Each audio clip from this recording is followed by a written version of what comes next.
Kale mwebale abali ku Jonathan exclusive mwebale kubanga mugoberera subscribing webale atanaba kubanga subscribing agenda bugenzi maaso anakubanga subscribing tubere nga tutambuza ensonga zino mpola mpola. Nze Jonathan kuletera stories zoba wetaaga okumanyako. Kumanyi abamanyi obulungi bamanyi kyemba mpulira every time buli wemba naawe. Naddala nga tukola omulimu guno because nze omanyi sitya kukyogera era buli lwembeera nkyogera nze nasoma amawulire just because of Jonathan Jaxta. Wow. Yeah, man. I'm proud to have you as my prodigy.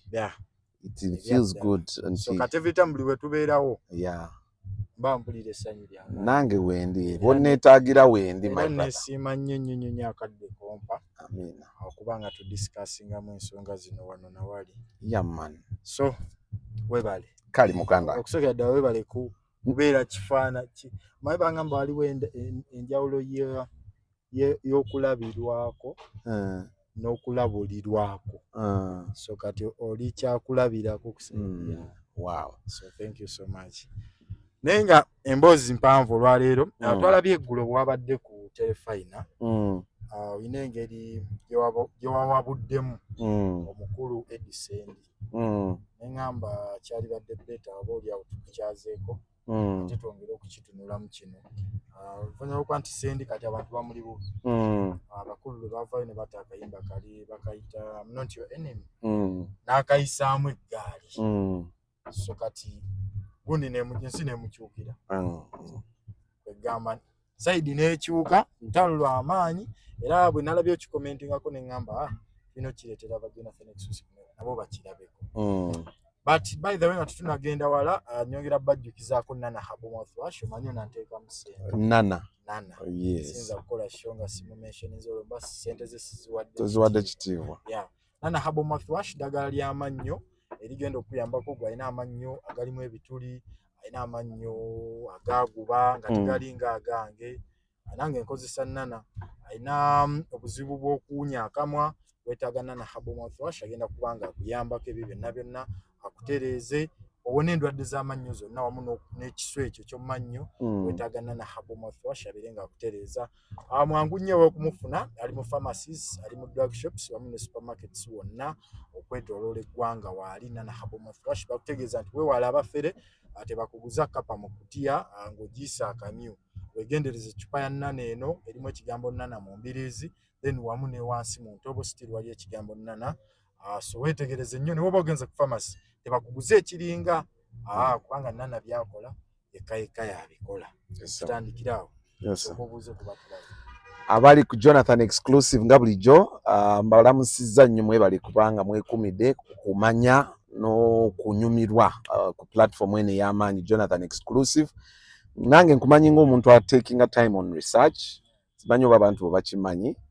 You're a very good researcher. You do things based on information and research. And I don't want sasala kuswaza. Sasala gama muntu nti nayigira kugwe ngati njawukana n'ebyokola. Yeah, journalism is more than just being on TV, on having a platform. Olina okuba nze yanjigiriza journalism yali musajja mu Brazil oyo. Saabisoma nno. Nze saasoma bya mawulire. Nze nakola computer science. Era nagenda ku Record TV nali ngenze nga editor. Editing graphics dago ya inspiring anyo graphics bandi awo musajja ne mu proposing ita naye nsobola okukola show y'abaana. I was a young boy by then. Nali kwa MCA. Yeah. Okay, natandika ndi kids show YMCA when nyingira YMCA kati atene Douglas was shifting out nga NTV misses so I talk to kito naye ekimu kyali atuyigiriza boss waffe yatugamba you must be impactful. Media, you know, always buli wokolanga ovudde mu byokuweereza era tuda netwe assessing anti nabawadde twa naye kikyogasseeko byogedde abantu bafunyemu ki. I'm always careful with that. Njagala nnyo journalism oyo nti yes yadde tuyinza okwesudia ne tukola bino naye at the end of the day what is it that you've added onto the community that you're watching, because bana bantu whether they like it they watch us. Obeera omu and you have to serve a million people. A million people. So, wekanganga bakulaba sigwaba teriyo balaba basobola kikola. Wabula ekyenjawulo ky'oba osinza abantu bano nti gwe Mukama akuwadde omukisa. So abantu bano bongeddeko ki? Ebigambo bibagasse. Beautiful. So I really mind that so much. So that is why njagala nnyo kubanga nina kyengatta kuba mu mirimu gyange. Yes, kirungi nnyo. Sendi wamuwadde amagezi gano yagafunye ye n'ekirala abantu kye bandyagadde okumanya, because this is not the first time Sendi is trashing. Yagezaako okufuula ebintu ku saidi ya Nuupu nga bwe bagamba nti bibadde bibi nnyo, trash nabifuula nti mu mbeera eyo. So kyovula abantu balina engeri gye bamukuttemu omulundi guno, naye omuntu yandyagadde okumanya okusooka okusinziira ku gwe music omubaddemu, music omuwandiise, omuyimbye. Actually abantu benali nabo embaga Jaxta omuziki yagukuba n'awaga wakana ne mujjirayo Date Carolina. It's a big song era walo yangamba video eyo twagikola 10 years ago naye yandibadde appearing on this generation. It's you can look for Date Carolina. I wrote all that music. By the way, look on YouTube. Banonye Jazz with Jaxta, that's my channel. Then okusola luno luyimba luli lutya gwenga gwengo jidde mu aspects zonna ezo, writer, muyimbi, producer byonna luyimba luli. It is a very good song. It appeals to the occasion. Kagamba ku kaluzungu, appealing to the occasion. Kitegeeza nti lufitinga mu mbeera egenda maaso. Kiringa banagamba nti tukolereyo oluyimba lw'embaga. N'okolayo oluyimba olwapiringa to the occasion. N'okola oluyimba nga walaba Palazzo yakola oluyimba lwa birthday. Dunyumira ku birthday. Now, people in struggle. There is a lot going. There is politics at play right now. It's not about music. Bobi Wine bwe yagala kunyumirwa Bobi Wine yayimba. Ngoyagala kakasa nti Bobi Wine yali muyimbi. Go and look for the songs like Me a Batman, me don't fear intimidation. That's why me knows, you know, look at the artist in him, the artistry in him. Okay? Kakati music ku mulundi guno yabaddemu characters 3. Mwabaddemu Nubian Lee, mwabaddemu King Saha, Bobby yennyini. Bobby, before teaming up with Nubian Lee, Bobby would sing vocals, by the way. Yali ayimba vocals. Okay? He was a vocal. Nga yimba. Afrobeat na nga yimba eddoboozi asookwata oluyimba olwa vocal Ryan bina aluyimba. Ochike. Naye bwe yateaminga ne Nubian Lee. N'akuleetingamu ekyenjawulo n'ayagala abeere the Chakademas in Pliers and Chakademas. Okay? Kati ye n'abanga akuba dancehall. That is called versatility.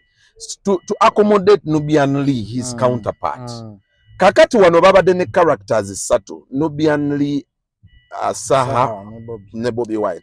Ate era waliwo kye bayita nti kati Bobi Wine yafuuka his brand tekyali nnyo that aggressive dancehall. Takyasobola kukuba biri. Okitegere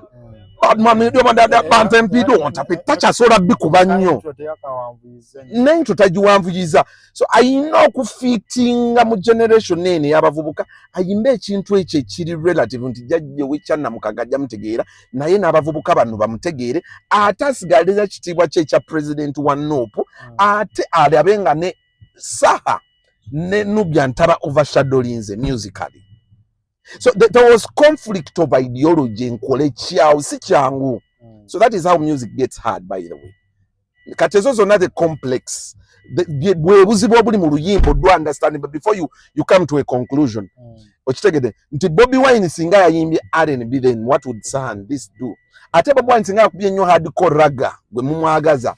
Ate nacho techandi nyumye kubaka ati is past that level. With great power comes with responsibility. I tell people like, I know kubanga ali relative. So he had to keep the balance. Now, the song was so good. Let's look at the beats. Pademan did very good. Engome, it's an Afro pop beat. It's danceable. You know that Afro pop. Okay? I saw DJ Nimrod in Agamba beats that nkadde. No. You know, ate njagala mbagambe nti every artist's mistake is a design. Bwebanga akozesa beat nkadde n'agireeta mu luvubuka, it is design, it is new art. So it is the beat danceable. For crying out loud, I think I can play this song for you. Why don't we? Chemanyo limbo teruli copyrighted. Luna kuchankalanya. Twandiruzannyeko wana abantu ne baluwulira. And I analyze it on context. Buyinza okubaamu copyright. Kakati, it is a very good song that appeals. The beats were good. Let us look at the literature, the lyrics. Nabagamba wano, Bobi Wine is a very good orator. Good oration, choice of words. Listen at his verse. What is a chorus? What is a chorus, yoka? I'm not your enemy. I may not be your friend, but I'm not your enemy. The literature, the words, yes.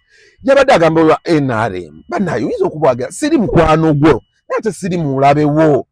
Bobi nga kyageza kugamba abantu mu luyimbo the team, the trio nga bageza kugamba nti banaye yes twevuma ne twekuba. Oyinza batoli kyali. Oziraba sizo yitamu kibi. Bwe njogera ku tribalism. Enfuga nti abantu, people are given professions based on tribe, not on what they bring on table. It is what you see, people. Bwenjogera kukuba nti amalwaliro tegayina, what is wrong with that? Gwe tokiraba. Don't you see what we see? The other times they beat journalists. What wrong did they do? No, I want to understand. Kyekyakubyaba bannamawulire. They are the eyes of the public. They are the people sing at Tuli was singer people. These people can't see. The world can go blind without journalists. We take time and not take a camera also only na kuba baton. So don't you see that? Is it okay? Can you know about NRM? Is that okay? That is what Bobi Wine is trying to tell you in this song. You may not be your enemy, but you see what we. If you put on those lenses that are based on information, so the song is more than just a danceable song. Bwaba yagala ennyimba ez'okuzinirako amazina obibyo kiriro yambule saato tuyane. Ennyimba ez'aba gravity ez'okwepikya gye ziri mugende muwulirize ezo. This is a message song. So kitegeeza abavuddeyo nga DJ Nembrod nga bagamba beats nkadde, Bobi anokyusa ba producers. Tima Bobi wamusindika kati mwagenda akozese ku ba best boy baani. Tebategedde kyabadde ayimba. Tebakitegedde. They didn't understand. They didn't understand. Actually, they have never understood. Chovola Borusi nkisasira nnyo ne Bebe Cool. Bebe Cool still has that mentality nti Bobi acha competing naye musically. Bobi's ideologies have changed. Past the music before yo jebali na. Yes, it's too sad. Do we miss it? I miss it. I miss that Bobi Wine. That character I miss him musically. But it is the sacrifice we have to lose because he has to attend to far better and greater matters. So musically, bwayimba akayimba ngako ayagala kuyisa bubaka. Message. The message. Simplicity. So sendinze njagala bamunteere wano ambuulire kiki ekyagaanya oluyimba olwo. Era wembadde nzija y'obubi yabulabyewo. Y'obubi buliwa because your beats ziri danceable, ziri okay. It's Afro pop beats, it's okay. It's okay. Then the lyrics were okay. Look, listen at their lyrics. Ntimbi teza communicating nenimi olusoga. Sahat's time angakona lusoga. I think it's the first project on singing lusoga. You don't expect him to be 100% perfect with it. But did the message reach? That is what is the intention. You have to sing music that appeals to the occasion. Bobi Wine tali kuyimba nti ayagala kola concert Namboli. talikola nti ayagala numbers za YouTube. Atambuza message. The context is to liberate even the Sendis. Sendi oli munnamawulire baatukubye. Nyawe wakirabi. Duli tubadde tugamba nti bakuba opposition biki. Naye ku mulundi guno naffe kyatuguddeko. Tosekerera. Wale omulema tofunyizaawo ngalo.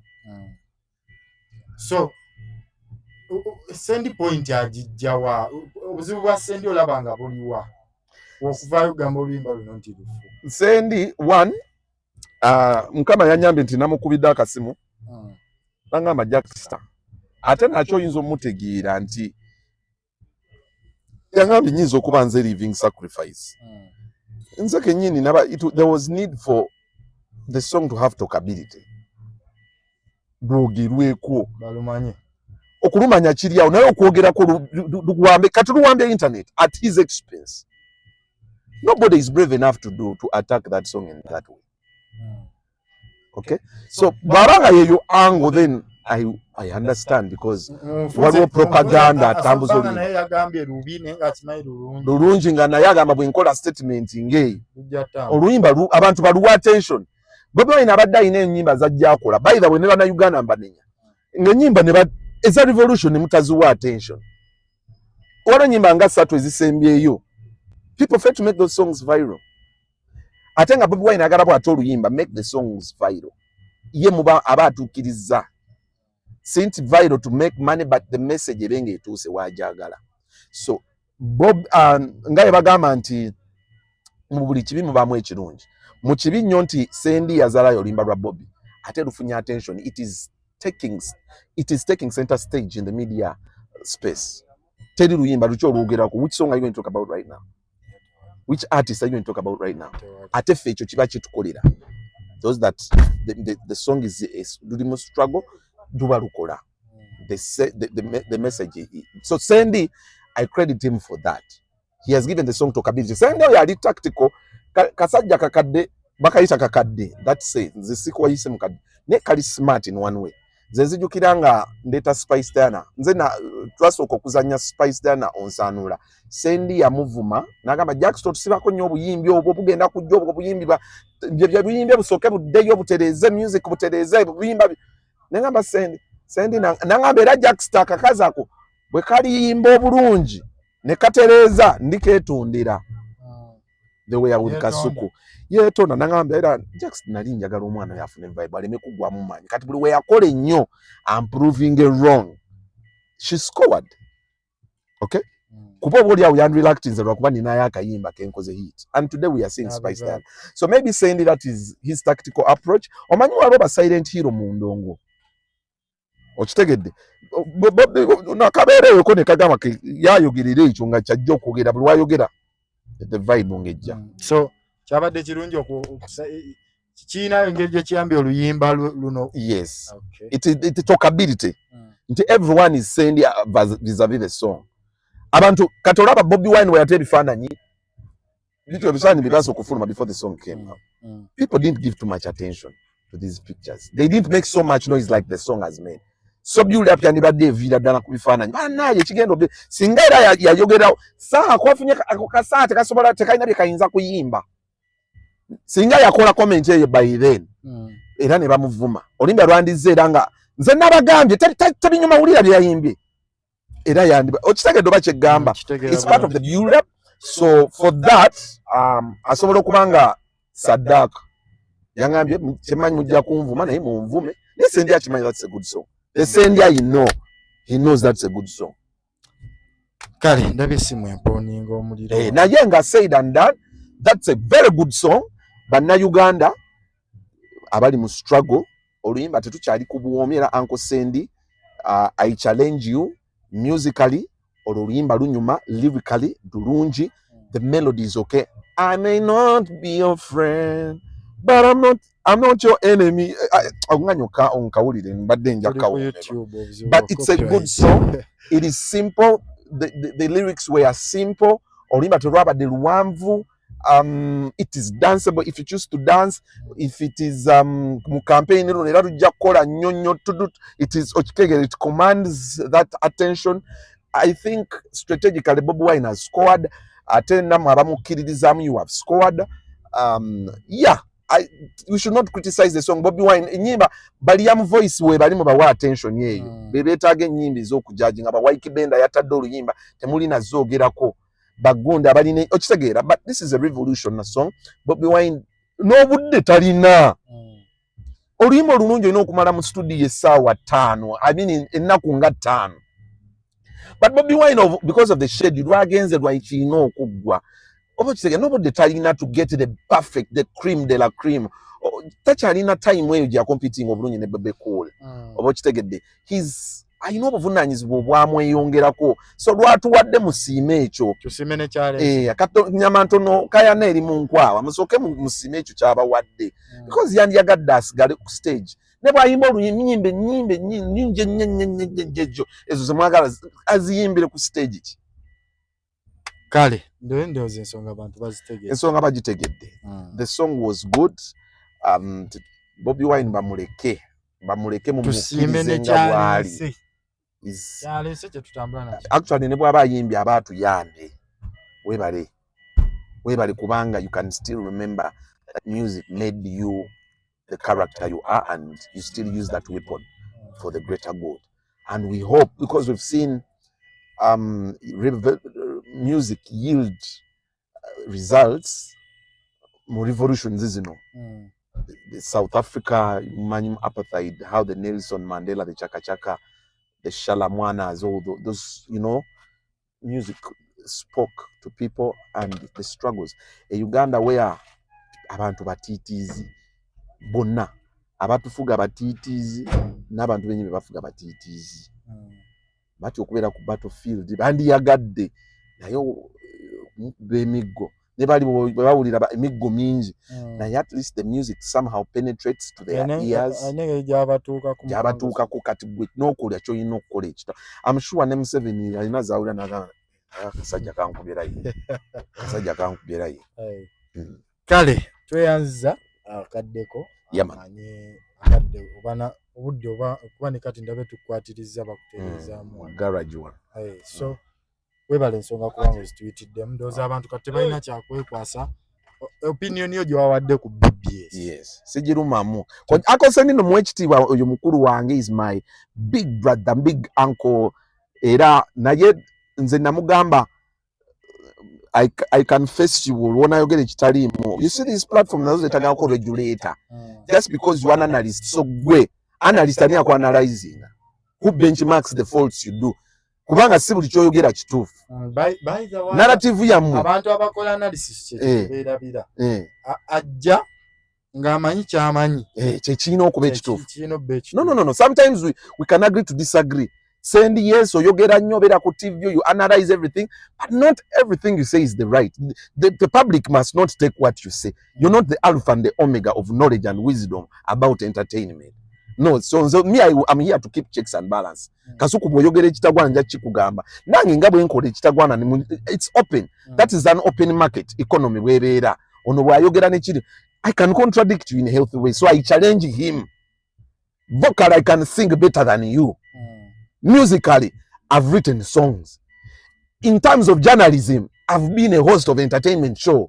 I've made artists, I've made hits, so I know what a good song. I have an ear for a good song. Don't ababayimbi bonna benzize me artists call me neba ngavudo limba mu studio na sub opinion nyongere much, and when they listen to what I've done bongera yo all the Nina Rose, even the Waiki Benders, the Zizabafana ziyukira Jayonte keyo olulima nga tannaluta. There's something I did to that song. That's why narufula nesigincha song ya Katogao nga nakajja Katogo. That's how the song becomes big. Spice Dano Yonsanura, she knows what we did. Yaleta video ya soka. Twina bye twatereza olulima video naleeta eyokubiri ne muyisa Kalifaga Naga from the days of Minakonda. Listen to that. So we have the authority. Ate bwoba wakanya my knowledge of music. Listen to my music. Omuwulire bwaba mubi. Nine ennyimba baziyita personal. I wrote that one. Nino oluyimba bayita Dati Caroline. I wrote that one.